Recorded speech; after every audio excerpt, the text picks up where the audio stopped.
This book is called Fuss-E-Bugg, written by Stephen Cosgrove and illustrated by Charles Reasoner.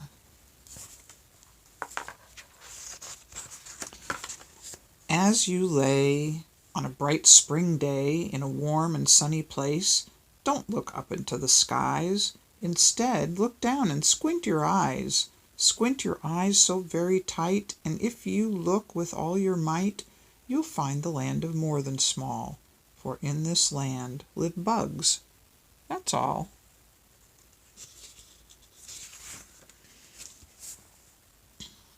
The Bugville River wandered through More Than Small in a very unorganized way. Sometimes the streets would wind about the park or wind through town, and they weren't organized either. Far away from the wandering river and the winding streets was a street called Straight Street. It was called Straight Street because it was perfectly straight and very organized. On this street, of course, was a place called the Precise Palace. The Precise Palace was the perfect place for Fuss-E-Bugg to live. Fuss-E-Bugg was a prim and proper person who believed that everything had a place and everything must be in its place at all times.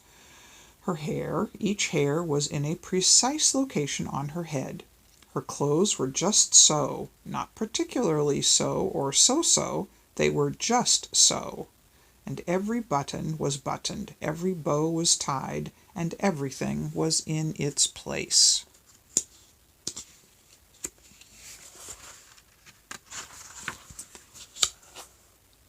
The inside of Precise Palace was perfect. Pictures were hung perfectly straight. Bricks and books were dusted daily, as was every stick of furniture in the house. The children's toys were neatly boxed and stacked in tidy little closets where tiny unorganized children couldn't mess them up. The children themselves were starched, steamed, ironed, and groomed into perfection. The outside of the house was perfect. The flower beds were exactly straight, and the flowers were told to grow only so tall they were perfect. Every stick, every tiny bit of gravel was put in a precise position and was not to be moved. Fuss-E-Bugg wanted, even demanded, that everything be perfected to perfection, everything in its place all the time. On Fridays, at precisely 3 o'clock, never half past, she and her perfection would march downtown and organize everything and everybody. Ties were straightened on the mayor and Humbug the city clerk. Displays of oranges and apples were stacked and restacked to perfection at the Emporium.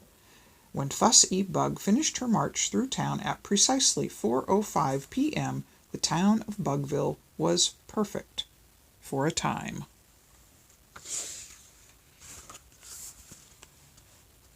One day, on a planned, organized hike, she and her family happened through Bugville City Park. Much to her horror, she found children playing on the swings and rolling on the grass. Not only were the children unorganized, but they were making swings swing and teeter-totters totter. Fuss-E grew angry, and she marched out of the park and straight downtown with her kids in step, right behind. Goodness. She marched into the city clerk's office, and with pen in hand she wrote a precise notice in perfect block letters. When she was done, she posted the note perfectly squarely on the bulletin board and marched out of the office back to her home. The notice read precisely: "There will be no more playing on the swings. There will be no more playing on the grass. There will be no more playing ever. Period. No ifs, ands, or buts. Signed, Fuss-E-Bugg."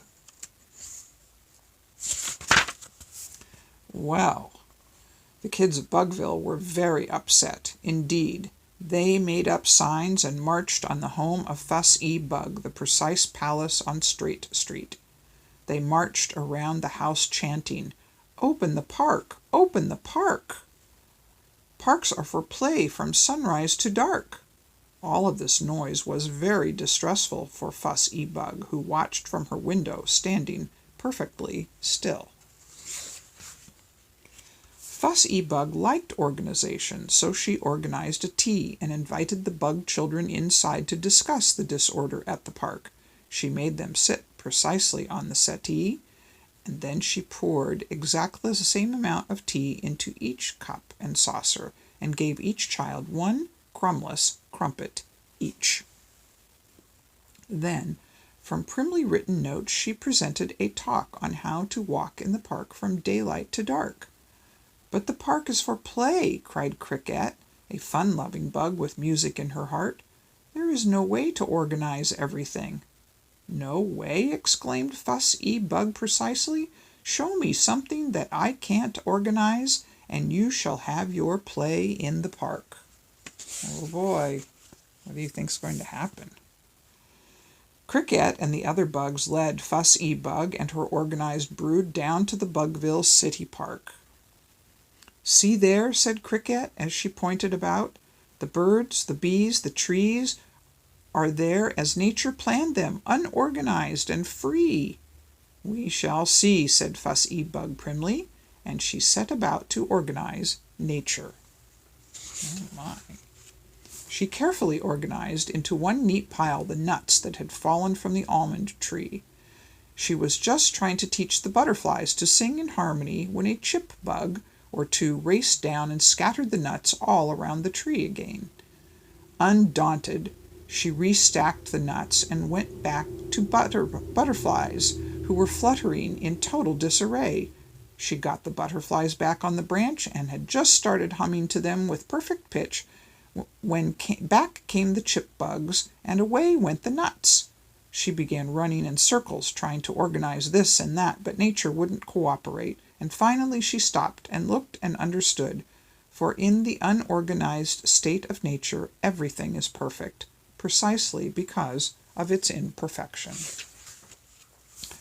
From that day forward, Fuss-E-Bug didn't try so hard, and once, just once, and then it might only have been a rumor, some bug thought they saw Fuss-E-Bug dressed in baggy blue jeans, swinging on the swing with her kids. Her hair was flying, and there was even grass stains on her jeans. But then, it could have been just a rumor. All toys have places and should be put away, but don't forget that toys were meant for play. The end.